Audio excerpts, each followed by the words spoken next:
Bonjour à tous et bienvenue dans cette série de vidéos qui sont 10 leçons pour débutants. Nous voici dans la 4e leçon.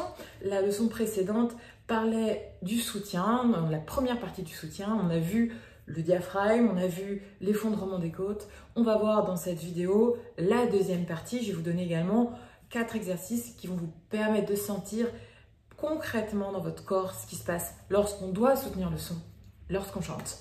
Bienvenue sur cette chaîne qui s'appelle Je chante mieux et qui est le meilleur endroit pour trouver de l'inspiration sur le chant. Tu vas placer ta voix comme un professionnel, tu vas devenir maître de ta voix et maître de la scène. Donc abonne-toi vite à ma chaîne si ce n'est déjà fait et télécharge un kit de démarrage gratuit que tu trouveras en bas dans les commentaires.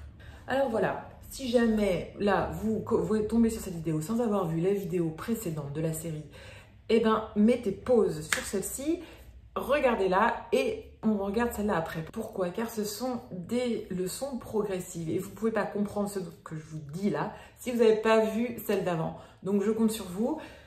Maintenant que j'ai dit ça, on y va.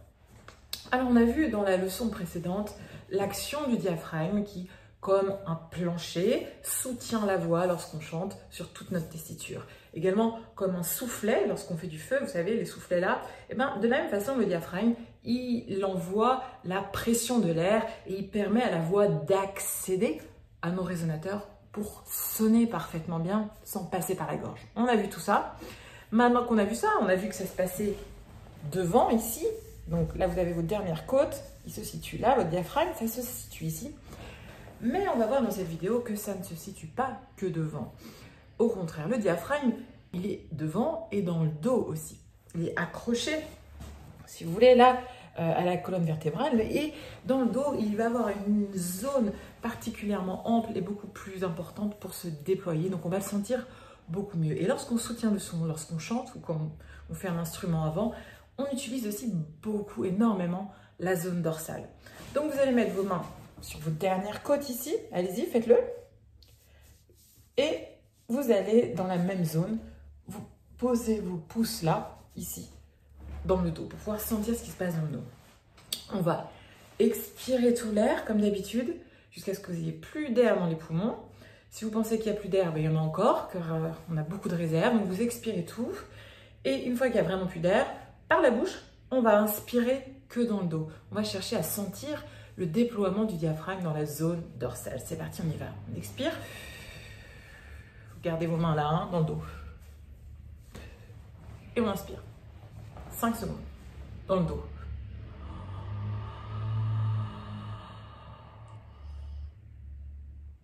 Et on expire tout. Faites-le avec moi. On expire tout et on recommence dans le dos.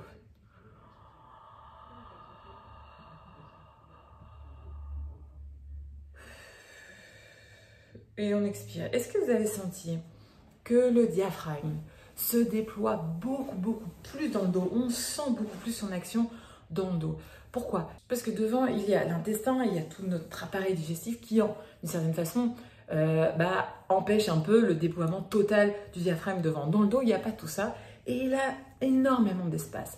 Lorsqu'on chante, on va utiliser beaucoup, je l'ai dit, cette zone-là. Donc maintenant qu'on a vu ça, on va faire un son de cette façon-là, c'est-à-dire gardez vos mains dans le dos, dans la même zone là, ici, mais là, vous les mettez là, on vide tout l'air, on inspire et on va faire un son. C'est parti, faites-le avec moi. Inspirez par la bouche.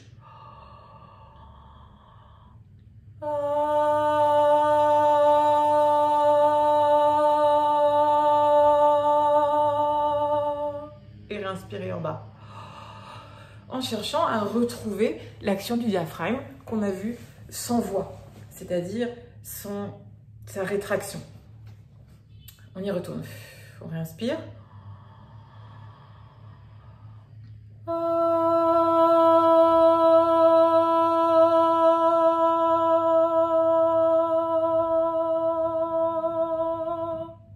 On réinspire dans le dos. Suivez-moi.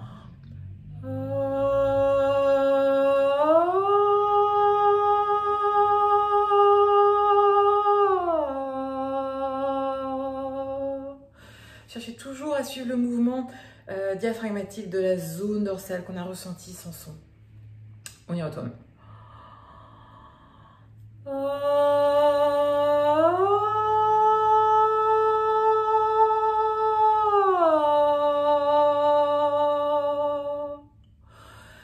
Super, on va faire maintenant la même chose avec la partie horizontale du soutien. Vous vous souvenez, je vous ai dit qu'il y a une partie verticale avec l'abaissement du diaphragme, comme on l'a vu, que ce soit dans la zone ventrale ou dans la zone dorsale, et une partie horizontale avec l'effondrement là, des côtes flottantes dernières ici. On empêche les côtes flottantes de s'effondrer, mais on va le faire aussi dans la zone dorsale. Donc, on refait là ça en cherchant à chanter sur le mouvement du diaphragme de la zone dorsale et en cherchant à garder les côtes ouvertes dans la zone dorsale. C'est parti. On vide tout l'air. On inspire.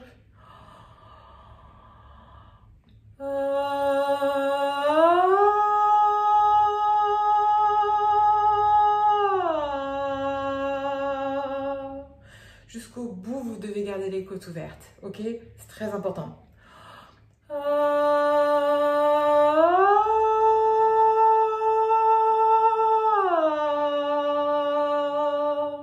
Jusqu'à ce que vous arrêtez le son. Maintenant, vous vous entraînez sur votre chanson favorite, vous prenez phrase par phrase, a cappella, vous vous entraînez à contrôler comme ça votre respiration donc ventrale et à chanter sur le mouvement diaphragmatique en gardant les côtes ouvertes. J'espère que cette vidéo vous a plu. Si jamais vous avez des problèmes, vous posez des questions, il y a des choses qui ne marchent pas, écrivez-les-moi dans les commentaires, j'y répondrai. Vous pouvez également vous entraîner à faire tout ça sur un cours gratuit que vous trouverez en bas dans les commentaires. Si vous avez apprécié cette vidéo, likez-la, ça me fera plaisir. Je vous dis à très vite pour une nouvelle vidéo. Ciao!